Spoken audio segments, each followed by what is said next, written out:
একটা ঘরের ভিতরে 4টি মোমবাতি ছিল। এবার সেই 4টি মোমবাতি একে অপরের সাথে নিজস্ব ভাষায় গল্প করতে শুরু করলো। প্রথম মোমবাতিটি বলল, আমি শান্তি, কেউ আমাকে বেশিক্ষণ জ্বালিয়ে রাখতে পারে না, আমি চুপ করে নিভে যাই।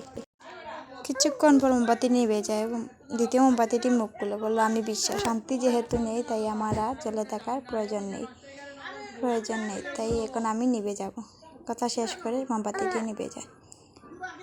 এবার তৃতীয় মোমবাতিটি মুখ খুলল, বলল, আমি ভালোবাসা, বিশ্বাস, শান্তি যখন দুটোই নেই তখন আর আমার বেশিক্ষণ জ্বলে থাকার কোনো মানেই হয় না। মানুষেরা আমাকে গুরুত্ব দেয় না, সরিয়ে দেয়, এমনকি নিজের প্রিয় মানুষকেও সরিয়ে দেয়। এই বলে তৃতীয় মোমবাতিটিও নিভে গেল। এর কিছুক্ষণ পর সেই রুমে একটি শিশু প্রবেশ করে বাচ্চাটা দেখলো যে 3টি মোমবাতি নিভে গেছে।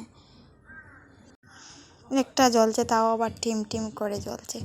এটা দেখে বাচ্চাটার মনে কৌতূহল হলো। বাচ্চাটা জিজ্ঞেস করলো বাকি 3টি মোমবাতিগুলোকে, যেগুলো নিভে গেছে, তোমরা জ্বলছো না কেন গো? তোমরা তো শোয়ার অবধি জ্বলার কথা ছিল, তোমরা জ্বলছো না কেন?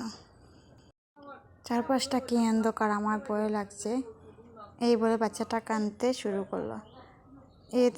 বাচ্চাটাকে কাঁদতে দেখে চতুর্থ মোমবাতিটি মুখ খুললো, বলল, ভয় পেও না, এই যে দেখো আমি জ্বলছি আর আমি জ্বলবো, টিম টিম করে হলেই জ্বলবো, তুমি চাই বাকি 3টি মোমবাতি আমাকে দিয়ে জ্বালিয়ে নিতে পারো, আমার নাম আশা। শিশুটি আশা মোমবাতিটি দিয়ে বাকি 3টি মোমবাতিকে জ্বালিয়ে দিল এবং ঘর পুরো আলোয় আলোকিত হয়ে গেল।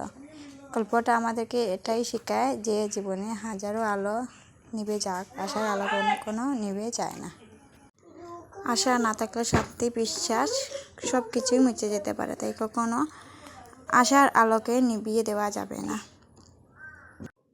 গল্পটা তোমাদের কেমন লাগলো তোমরা কমেন্ট করে বলো।